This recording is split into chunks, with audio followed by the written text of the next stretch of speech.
우리 좌우 옆에 분들과 한번 인사 나누겠습니다. 제 옆자리에 앉아주셔서 감사합니다.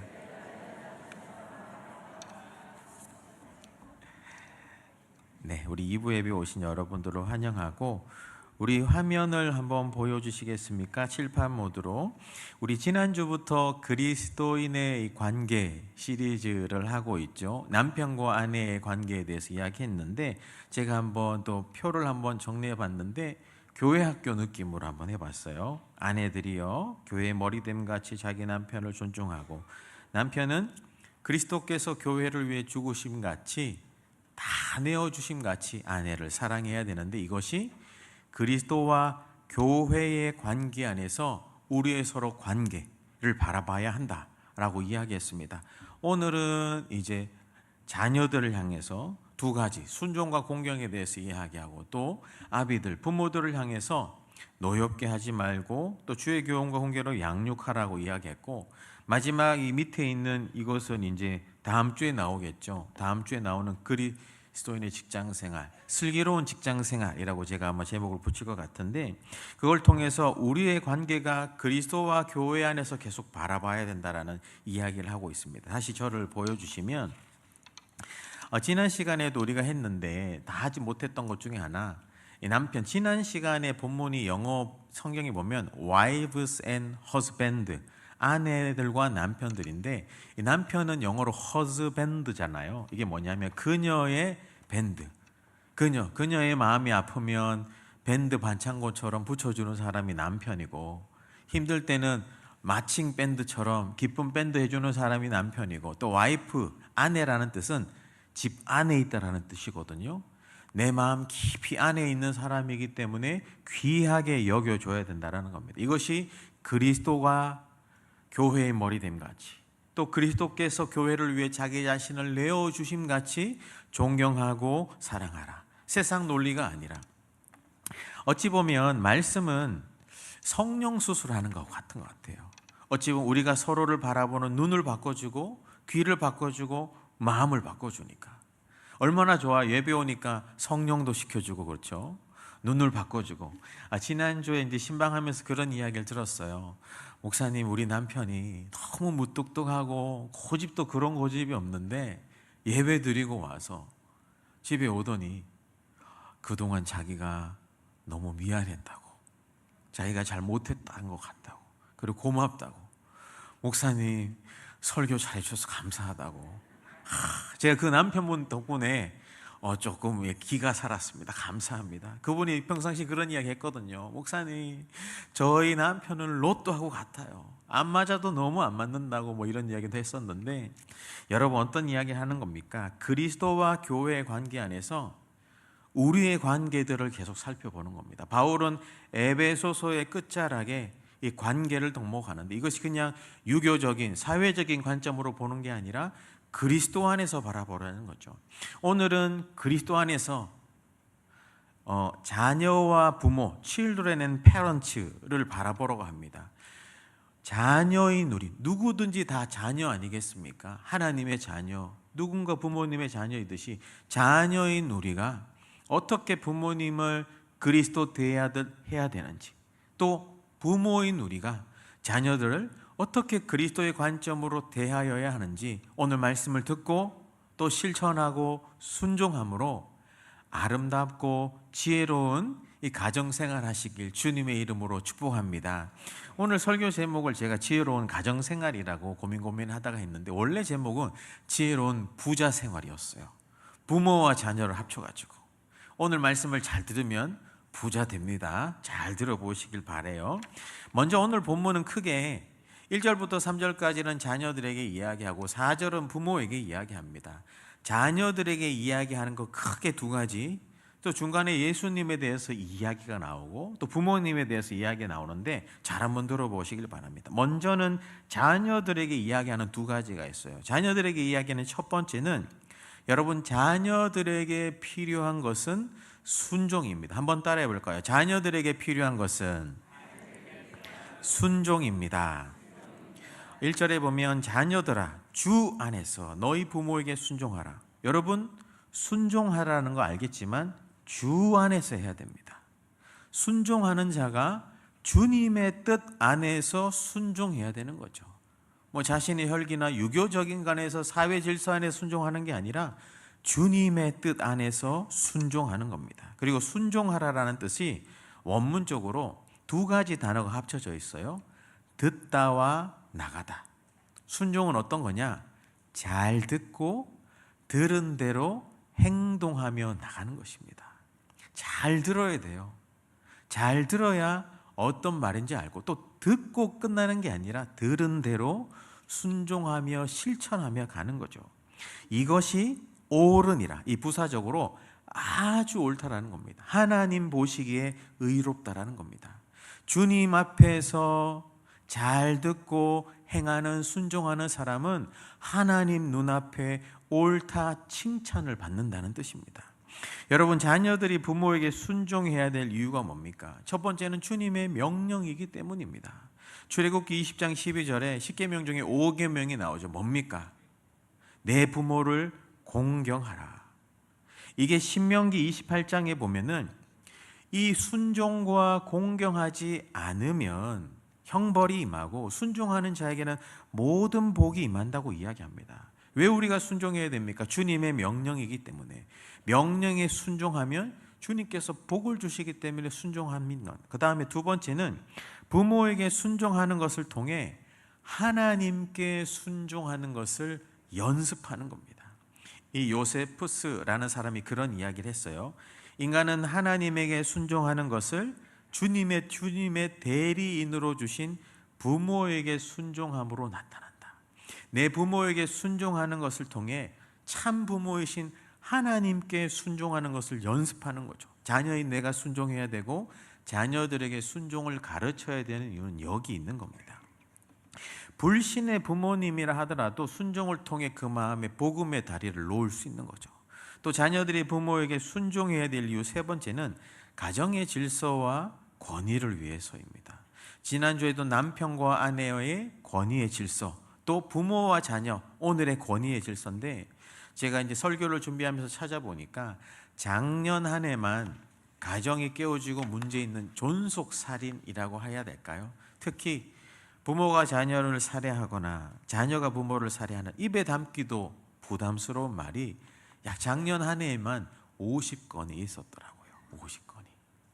가정의 질서가 다 깨어집니다. 미디어의 영향일 수도 있고 안 가르쳐서 그럴 수도 있습니다. 성경은 뭐라고 이야기합니까? 자녀들아, 주 안에서 너희 부모에게 순종하라. 이것이 하나님 보기에 옳으니라.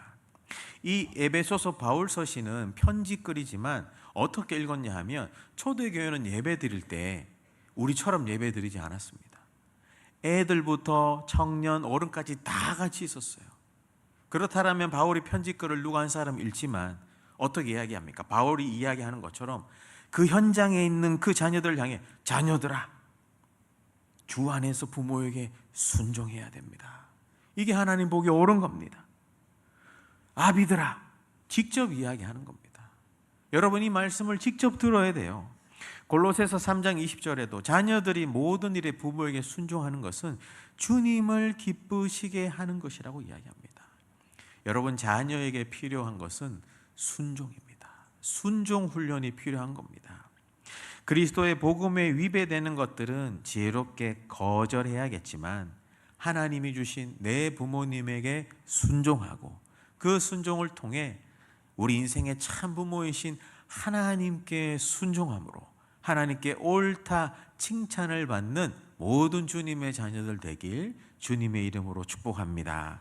옆에 분에게 한번 이야기하겠습니다. 저에게 필요한 것도 순종입니다.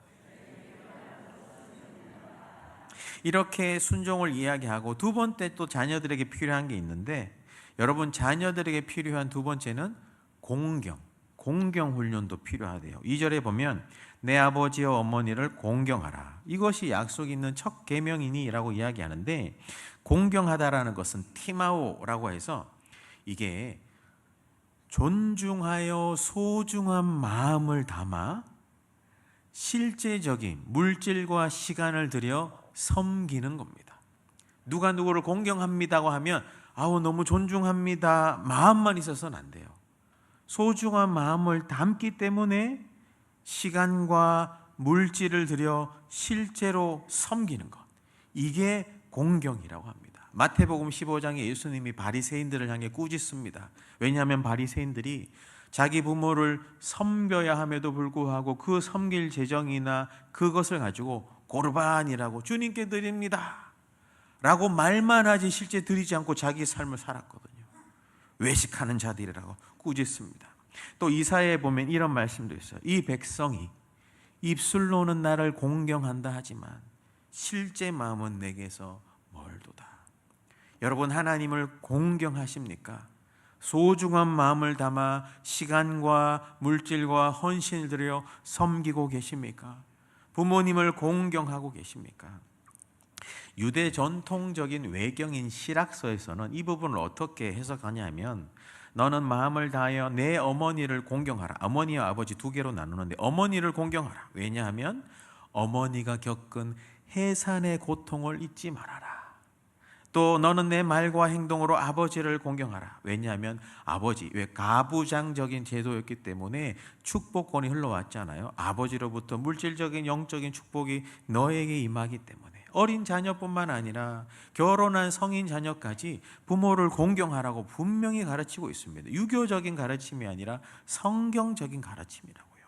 여러분, 공경은 존경의 마음을 담아 실제로 섬기는 겁니다. 실제로 섬기는 것을 좀 적용하려고 하니, 제가 어제 하루만 있었던 것들, 어제 하루에만 있었던 것 중에 실제로 행했던 것들, 어제 아침에 참사랑 무수련회 갈 때 가서 기도해드렸고, 또 유아부 유치부 성경학교 하는데 나비 넥타이 메고 가서 안녕하세요 여러분 기도도 해드리고 축도도 하면서, 눈 안 감는 친구들은 목사님 눈 쳐다보면서 기도합시다 하면서 기도하면서, 하나님 우리 애들이 어떤 애는 이빨 빠졌는데도 수련회 왔어요, 팔 다쳤는데 수련회 와 축복해 주세요 하며 기도하고, 그리고 또 점심때 되니까 저기 교회 앞마당 지금은 주차되어 있지만 에어 바운스로 우리 부서 또 부장 집사님 선생님들이 잘 설치해서 물놀이장을 만들었어요. 물놀이장이 있는데 제가 그냥 지나칠 수 있겠습니까? 나가서 뭐 구두도 신고 이렇게 했지만 나가서 아이들 하는데 아이들이 저를 향해 사랑의 물총을 엄청 쏘는 거예요. 구두까지 다 젖었습니다. 완전히 홀딱 다 젖었어요. 어떡하지? 이 5시에 또 남전도에 모임해야 되는데 에라 모르겠다 하면서 마음껏 쏴라 하면서 나도 쏘면서 실제로 같이 놀아준 거죠. 언제 담임 목사한테 물총 쏘겠어요? 그 아이들과 함께 놀겠어요. 어떤 애는 또 저한테 와서 물 좀 채워달라 하게 제가 화장실 달려가서 물도 채워서 갖다 주고, 실제로 같이 노는 거죠. 또 오후에는 남목장 연합 예배 때 좀 축축한 옷을 입고 올라가가지고 또 남편들에게 향해서 적용했거든요. 지난주에 말씀 가지고 여성분들의 얘기 말고 남자들만 모여있으니 남편들에 대해서 제가 좀 많이 이야기했습니다. 그러면서 그것을 가지고 어떻게 적용할까 하다가 지금까지 내 여포를 위해서 살아주고 얼마나 감사해요 하면서 잘 섬겨야 됩니다. 그냥 못 지나가게 해서 핸드폰 다 꺼내십시오. 그래서 사랑하는 아내든 혼자 계신 분은 저한테라도 보내든지 문자를 다 쓰세요. 고맙대이, 사랑한대 이런 말 말고 2줄 이상 써야 된다고. 그래서 2줄 이상 다 썼어요. 그럼 보냅시다 하니까 전송 버튼을 안 누르는 분도 있더라고. 전송 버튼을 누르라고. 그래서 여러분들 중에 혹시 어젯밤에 이 사람이 왜 이러나 이런 문자를 처음 보내고 이런 분이 있다면 그렇게 해서 사랑을 표현하자고. 이 얘기하니까 1부 마치고 어떤 여자 성도님이 지나가면서 목사님, 제가 한 번도 받아보지 못한 문자를 어제 받았는데 목사님 덕분이구나, 감사합니다 하면서.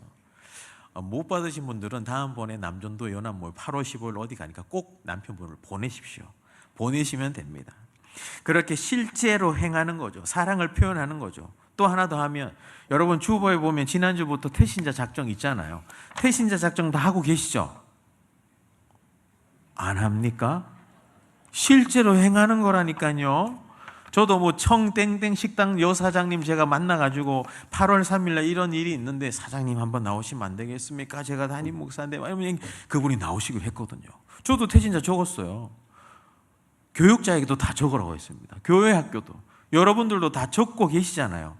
8월 1일날 금요일 저녁 7시 반, 8월 2일날 아침 5시 반, 8월 1일날 저녁 7시 반, 그 다음 8월 3일 주일 1, 2, 3, 4부 3번의 부흥회와 4번의 전도 설교. 이 기회를 놓치겠습니까? 데려오십시오. 마당을 밝게 하시고 여기 앉혀라도 보고 그렇게 왔다 갔다 해야 복음이라도 들을 거 아니겠습니까? 여러분, 작정을 실제로 하셔야 됩니다. 이렇게 하다가 넘어가겠지. 그러면 안 돼요, 여러분. 아이고, 해야 하는데, 해야 하는 데가 아니라 해야 됩니다, 여러분. 옆에 분이랑 한번 이야기합시다. 해야 됩니다. 여러분, 나만 은혜 받고 구원 받으면 좋습니다. 아니잖아요. 성실교회가 어떤 교회입니까? 복음이 살아있는 교회, 전도의 DNA가 살아 숨쉬는 교회. 저 구령목양이라고 돌에 새긴 교회 아니겠습니까? 여러분, 전도하시고 내 주변 이웃에게 복음을 전하는 것부터 선교입니다. 태신자를 작정하시고, 작정만 하지 말고 지난주엔 기도했고 이번 주엔 사람 만나고 다음 주엔 식사 대접하면서 선물 보내면서 8월 3일이든 그 일은 계속 와서 청착하게 하는 것, 한 영혼이 한 사람을 데려오는 것 해야 합니다. 여러분, 해야 되는 데가 아니라 해야 합니다. 한쪽 귀로 듣고 한쪽 귀로 흘리지 마세요. 여러분, 실제로 행하는 거라고요. 다시 돌아와서 공경도 실제로 섬기는 겁니다. 이 공경하다의 재미난 뜻 중에 하나가 더 뭐가 있냐면 값을 매기다라는 뜻이 있어요. 값을 매기다. 이 마태복음 27장에 보면 이 공경하다는 단어가 어디에 쓰여졌냐? 예수님에게 공경의 값을 매긴 사람이 나와요. 누구냐? 가룟 유다. 가룟 유다는 예수님에게 공경, 어떤 값어치를 매겼냐? 은 30개밖에 안 매겼습니다. 여러분은 하나님에게 어떤 값과 값어치를 매겨 공경하고 계십니까? 그저 왔다가 나 필요할 때 찾고 나 좋으면 안 찾는 그런 값어치로 주님을 공경하십니까? 아니면 힘들어도 어려워도 믿음을 지키고 기도하고 내 주변을 돌아보고 태신자 작정하고 남편 아내에게 사랑한다 하고 순종의 값어치로 매깁니까? 어떤 값어치를 매겨서 주님을 공경하십니까? 어떤 가정에 3대가 살고 있었대요. 할아버지, 아버지, 손자. 그런데 이 할아버지가 이제 나이가 많이 들었잖아요. 같이 밥을 먹는데 이제 손이 막 떨리더래요. 그래서 밥을 먹었는데 밥이 막 흘리더래요. 하루 이틀이어야지 그 아들, 아버지 마음도 이해됩니다. 아유, 아버지 좀 그만 좀 흘리라고 하면서 참다 분노를 참았어야 안 돼가지고 식탁에서 밥을 치우고 아버지 밥상을 따로 차려주면서 밥그릇도 녹그릇 아니고 나무 그릇을 갖다 줬대. 저기서 먹으라고. 그렇게 좀 씩씩거리면서 돌아오는데 같이 밥을 먹고 있던 아들이 밥을 먹다가 숟가락을 놓고 자기 방으로 들어가서 뭐 하더래요. 그래서 밥을 먹다가 이게 뭐 하나 싶어서 아버지가 방문을 살짝 열어보니까 뭐 쿡쿡쿡쿡 하더래요. 어떤 거 하는지 궁금하죠?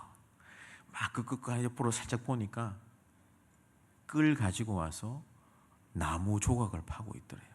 그래서 너 뭐 하는데, 밥 먹다가 뭐 하는데 하니까 나중에 아빠도 나이 들면 줄 그릇을 만들고 있어요.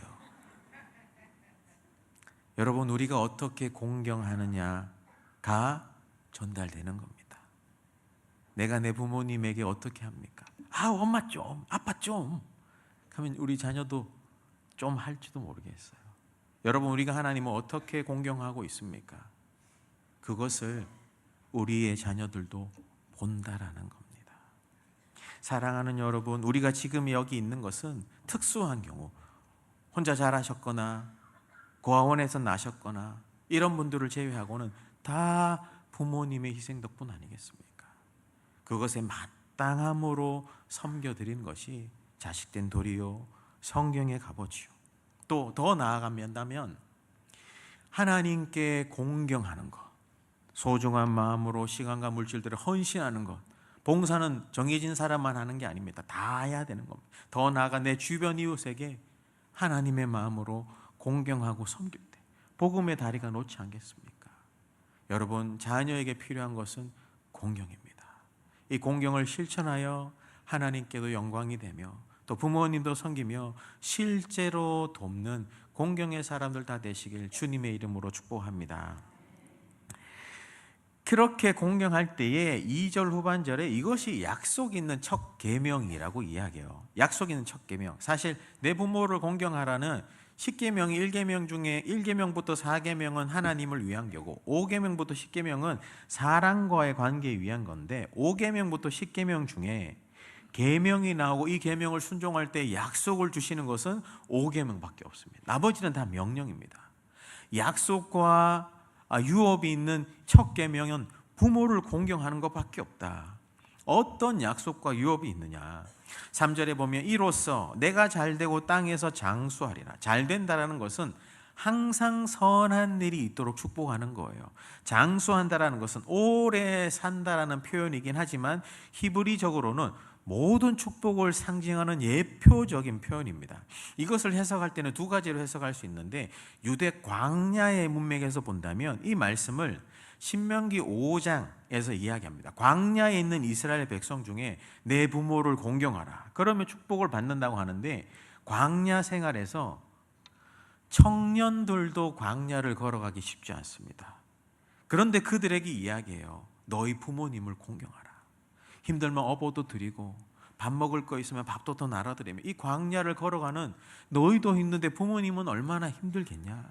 이 광야 문복에서 부모를 이렇게 섬길 때에 공동체가 덕이 되고 아름답고 하나님이 그 공동체를 축복하실 것이다 라고 이야기하고, 두 번째는 구속사적인 문맥에서 해석할 수 있는데 내 날이 장수하리라. 이게 오래 산다라는 것을 넘어서 영생으로 연결됩니다. 영생. 신명기 21장에 보면 이게 구약이기 때문에 구약으로 해석해야 되는데 유대 사회에서 부모를 공경하지 않는 자녀에게 이런 형벌을 줘라 라고 나와 있는 게 신명기 21장에 나와 있는데 다 읽지 못하고 순종하지 아니하고 공경하지 아니한 자녀에게 어떤 훈계와 경고를 주느냐. 자기에게 완악하고 패역한 아들이 있습니다. 아버지나 어머니의 말을 순종하지 않아요. 하지만 21장 19절에 그 부모가 그를 끌고 성문에 나아가서 그 성읍의 지도자들에게 이야기합니다. 이 아들은 내 아이지만 완악하고 패역합니다. 공경하지도 않습니다. 그리고 말도 듣지도 않고 방탕합니다. 그러면 그 성읍의 모든 사람들이 나와서 돌을 들어 칩니다. 죽겠죠. 그러면 그 아들의 시신을 나무에 매답니다. 생각나는 분 있지 않습니까? 아들 공경하지도 않고 순종하지도 않는 우리 아들, 딸 같은 우리 대신에 예수님께서 나와서 불순종하고 불공경하는 우리 대신에 온갖 상함을 당하고 죽으셨고 나무에 달리셨습니다. 내가 죽어 형벌 받아야 되는 나의 죽음의 값어치로 그 공경의 값을 매겨야 되는데 나 대신 죄 없으신 예수님이 내가 공경하지 못한 값까지 그분의 목숨값으로 다 치러서 십자가로 값을 치렀습니다. 여러분, 십자가의 자리는 불순종과 불공경한 자들을 위한 예수님의 순종과 공경의 헌신입니다. 하나님 아버지께 순종하는 것이고 내 자신의 목숨값으로 하나님 아버지를 공경하는 십자가의 자리입니다. 그 은혜를 우리가 받았다니까요. 부모를 공경하는 것, 부모님에게 순종하는 것, 예수님의 십자가의 값어치로 하는 겁니다. 도덕책에만 나오는 게 아니라, 유교책에만 나오는 게 아니라, 한국 사회만 하는 것이 아니라 성경적인 원리라고 이야기하는 것입니다. 이게 예수님께서 우리에게 주신 순종과 공경의 본이죠. 순종과 공경의 본을 보이신 예수님을 따라 우리도 그 예수님을 따르는 하나님의 자녀로 살아가시길 축복합니다. 그런가 하면 이제 마지막이자 두 번째 사람, 이제 부모님에게 대해 이야기하는 거죠. 4절에 보면 또 아비들아 너희 자녀를 노엽게 하지 말고, 앞절에 자녀들에게 두 가지를 이야기했어요. 순종 훈련과 공경 훈련. 그리고 예수님에 대해서 이야기했고, 이제 뒷부분에 부모님에 대해서 이야기했는데 부모님에 대해서도 두 가지를 이야기해요. 부모들아 하면서 보면 아비들아. 근데 왜 아비가 나왔냐? 렐라 세계에서는 아버지에게 모든 권한이 주어졌어요. 사실 실제로 로마 세계에서는 아빠가 있어요. 자기 아내가 자녀를 낳았습니다. 그럼 아버지한테 들고 나와요. 근데 아버지가 그 아이를 손으로 들지 않으면, 안지 않으면 죽여도 상관없었어요. 그만큼 아버지가 자녀를 향한 그 권위가 엄청 셌습니다. 그렇기 때문에 바울이 아비들아 라고 이야기하면서 자녀를 노엽게 하지 말고 소중하게 다뤄라 그 이야기도 하고, 하지만 현대 성경에서는 웬만해서는 다 패런츠, 부모님들에 대해서 이야기하니 자녀를 향한 그 권위가 있는 부모님들에게 또 이야기하는 겁니다. 부모들아, 너희 자녀를 노엽게 하지 말라. 이게 원문적으로 분노를 유발시키다, 자극하다, 인격을 상하게 하다. 그런 부모님들이 있을지 모르겠습니다. 어떤 이야기만 해도 벌컥벌컥 화를 내는 거. 이걸 왜 나한테 묻는데 네가 알아서 하지. 아니면 이것도 하지 못하니. 인격적으로 비난하고 학대하거나 폭력하거나 불합리한 요구를 하거나. 이런 부모도 문제겠지만 때로는 나는 이 자녀의 마음을 다 이해하지 못한, 자녀 따라 다 다르잖아요. 민감 정도가 다 달라요. 그래서 나는 괜찮을 수 있지만 그 자녀한테는 어려울 수도 있거든요. 그런 것까지 우리가 헤아릴 수 있는 지혜가 필요하다는 거죠. 자녀 교육에 대한 주제가 나와서 말인데, 이 부모들이 자녀를 해롭게 하는 양육 동기들, 제가 읽었던 많은 교육 서적들을 받아봤을 때 정리해보면 크게 세 가지가 나와요. 부모가 자녀를 해롭게 하는 양육의 동기가 뭐냐? 첫 번째는 부모의 욕심과 자아실현 때문에 그래요. 그런 거 있죠. 엄마는 수학을 20점 맞았지만 너는 100점 맞아야 하느니라. 학원 가고 공부하고 학원 가고. 자녀의 인생도 있는데 자녀에게 부모의 꿈을 주입시켜 주는 거. 실제로 그런 기사가 있었잖아요. 전교 1등 하다가 부모님의 어떤 좋은 가이드이기도 하지만 전교 1등에서 의대 들어갔는데, 의대 들어갔더니 자신의 힘으로 수강 신청도 하나 못 해가지고 자퇴했던 아이도 있잖아요. 다 해주는 게 아닙니다. 부모님의 욕심을 자녀 인생에 투영해서는 안 되는 것입니다. 두 번째는 비교하는 태도입니다. 비교하는 태도. 문제아는 없고 문제 부모만 있습니다라는 책이 있어요. 거기에 보면 자녀 문제는 시작은 비교에서부터 시작된다라고 이야기해요. 비교. 야, 너는 어떻게? 옆집에는 공부도 잘하고 회장도 하고 말도 잘 듣고 그러는데 너는 어떻게 그러니? 그럼 자녀가 이야기하겠죠. 어머님, 옆집 엄마는 맛있는 것도 해주고 공부를 못해도 아무 얘기도 안 하고 기도도 열심히 하는데 어머니 조용히 해, 방에 들어가 공부해. 이게 우리 가정의 일상은 아닌지. 비교하다 보면 비난이 됩니다. 자녀의 있는 모습 그대로 받아줄 수 있는 것이 필요한 거죠. 세 번째는 어그러진 훈육 태도가 있어요. 너무 아이 위주의 양육하는 것이 현대에는 큰 문제입니다. 이 교육에 있어서 선두 그룹이라고 할 수 있는 핀란드나 스웨덴 이쪽에서도, 제가 이제 교육 쪽에 이제 공부도 하고 관심도 있었고 했으니까 거기에서 나온 책 중에 그런 책이 있어요. 우리의 자녀 교육은 실패했다. 어릴 때부터 자기주도 학습을 위해서 자녀에게 막 물어봐요. 어떤 걸 하기 원하니? 어떤 공부하기 원하니? 물론 빼어난 아이들은 이거 하고 싶다 할 수도 있겠지만 어떤 거 먹기 원하니? 저는 젤리가 먹고 싶습니다. 아니, 탄수화물도 먹고 비타민도 먹고 영양소 칼본도 먹어야 돼. 너는 어떤 걸 먹고? 저는 젤리만 먹겠습니다. 자녀는 본성적으로 자기 본능만 위해서 일정 기간까지는 길러주고 인도해줘야 되는데 너무 어릴 때부터 자녀 위주로 하다 보니까 요즘 어떤 일이 일어납니까? 키즈 카페 가보면 내 자녀가 옆에 아이를 막 괴롭혀요. 그럼 그 부모가 와서 얘 왜 이런지 좀 부모 말려주세요. 저는 우리 아이 하던 대로 놔둡니다. 말도 안 되는 일이 일어나잖아요. 자녀를 훈육하고 양육하는 것이 성경적으로 바른 것입니다. 하지만 노엽게 하지 말라는 거죠. 그래서 노엽게 하지 않기 위해서 저는 적용점으로 자녀의 자존감을 건강하게 길러줘야 된다고 말씀드리고 싶어요. 자존감이 요즘 굉장한 화두입니다. 중요합니다. 옛날부터 화두였습니다. 자녀에게 필요한 세 가지 감이 있다고 제가 말씀드렸잖아요. 자존감, 소속감, 유능감. 감 잘 사줘야 되는데 특별히 자존감.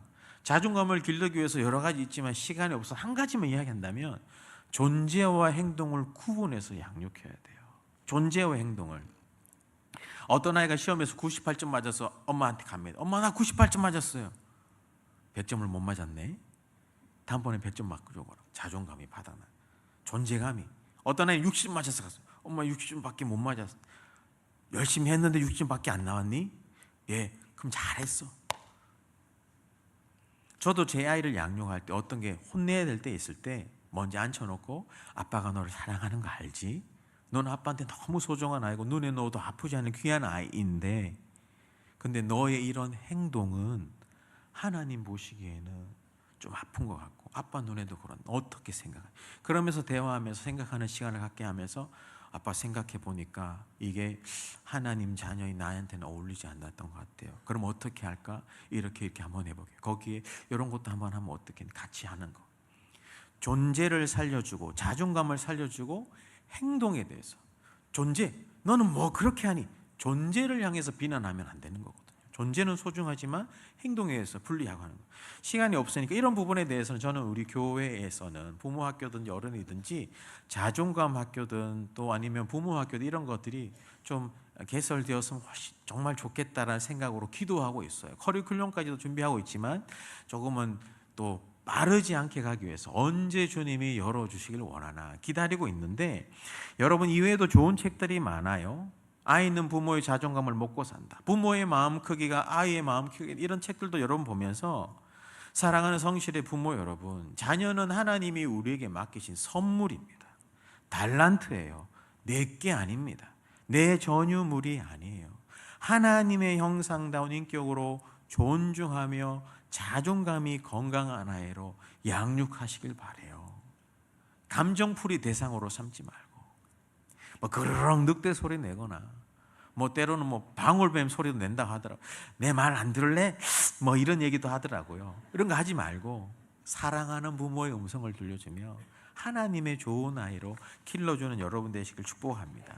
마지막으로 또 이 믿음의 부모는 4절 후반절에 오직 주의 교훈과 훈계로 양육한답니다. 이게 뭐냐? 믿음의 부모는 앞서는 자존감이 건강한 아이로 기르는 거고 두 번째는 성경의 원리로 훈육하는 겁니다. 자세한 걸 다 이야기하지 않지만 4절 후반절은 우리가 자녀를 어떻게 양육해야 되는지 큰 원리를 이야기해요. 교훈이라고 하는 것은 좋은 것을 더하다. 훈계는 아닌 것을 빼다. 아닌 것을 빼고 좋은 것을 더하니까 얼마나 귀하게 자라나겠어요. 그런데 포인트는 주의 교훈과 훈계로. 내 감정, 사회적인 기준이 아니라 하나님의 성경의 원리 안에서 그리스도의 성품으로 자녀를 양육하라. 양육하다가 포기하지 않다라는 뜻이거든요. 사랑하는 부모님 여러분, 이 성경의 기준으로 양육할 때 아이는 일관성 있게 자라날 수 있습니다. 그 기준을 가질 수 있거든. 부모도 마찬가지입니다. 성경의 기준을 가지고 양육해야 일관성 있게 되고 포기하지 않게 신실하게 인내해가지고 끝까지. 예전에 청소년 사역할 때 실제로 부모님이 그 아이를 버린 애가 있었습니다. 그 아이가 교회 와도 쭈뼛쭈뼛했지만 늘 이야기했어요. 하나님 널 포기하지 않으신다. 목사님 널 포기하지 않는다. 너는 하나님이 만드신 소중한 자. 너는 네가 할 수 있는 게 반드시 있다. 그렇게 될 때 그 아이가 자라나더라고요. 변화되지 않더라고요. 여러분 아이들은 자신을 믿어주는 한 사람만 있어도 변화됩니다. 한 사람만 있어도. 자신을 믿어주는 포기하지 않는 한 사람만 있어도 변화돼요. 어거스틴도 그랬잖아요. 처음에는 이단아였고 불황하였지만 모니카 여사가 15년 동안 기도했잖아요. 여러분 기도하는 자의 자녀는 망하지 않는 줄 믿습니다. 기도를 안 해서 망할 수 있겠죠. 포기하지 않으면 됩니다. 말씀을 정리하겠습니다. 오늘날 가정에 심각한 위기가 있습니다. 부모 자녀가 다 깨어지고 있습니다. 하지만 오늘 이 말씀을 통해서 우리가 좋은 부모가 되고 또 좋은 자녀가 된다면 우리 성실의 가정들이 회복된다면 이 강북구의 가정들 만나는 사람들이 선한 영향을 발할 거고 이 세상이 밝아지지 않겠습니까? 부모를 공경하고 순종하는 것, 자녀를 노엽게 하지 않고 주님의 원리로 훈계하는 것, 이것을 마음에 새겨서 우리도 좋은 부모, 성경적인 자녀로 다 살아.